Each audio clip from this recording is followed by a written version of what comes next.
একেবারেই ধ্বংসের শেষ প্রান্তে নিয়ে এসেছে, ঠিক সেই মুহূর্তে নারায়ণগঞ্জ মহানগর হেফাজতে ইসলাম সময় উপযোগী একটি কর্মসূচি নিয়ে মাঠে এসেছে।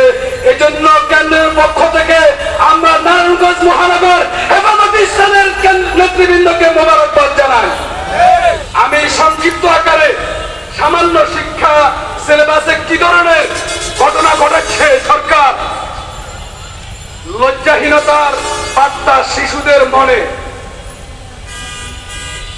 পারিবারিক শাসনকে নীতিবাচক হিসাবে উপস্থাপন, বন্ধুত্বের আড়ালে কিশোর কিশোরীর প্রেমের শিক্ষা, নাউজুবিল্লাহ, মুসলিম সংস্কৃতির উপরে প্রাধান্য হিন্দু সংস্কৃতিকে, নৃত্যকে বিবেচনা করা হয় দেবতার প্রার্থনা হিসাবে, নাউজুবিল্লাহ, বৈধতাদানের প্রয়াস, নিষিদ্ধ সম্পর্ককে মুসলমানদের বোঝানো হচ্ছে বিদেশি দখলদার লোক। দুই বাংলার মুসলমানদের অবদান নিয়ে লুকোচুরি, সামান্য কিছু আমি আপনাদের সামনে হেডলাইন উপস্থাপন করেছি। এজন্য কেন্দ্রীয় নেতৃবৃন্দ কঠিন কর্মসূচি দিলে সেই কর্মসূচি বাস্তবায়নে কারা কারা প্রস্তুত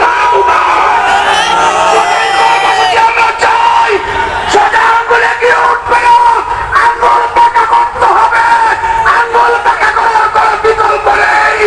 এখনো আলেমুলামাদেরকে প্রকাশ্যে আসতে দেওয়া হচ্ছে না। আল্লাহ মামুনের হক একটি ইতিহাস, একটি ঐতিহ্য, একটি সম্পদ। এই সম্পদকে যথাযথভাবে মূল্যায়ন করলে হবে, করতে হবে, করতে হবে, করতে হবে।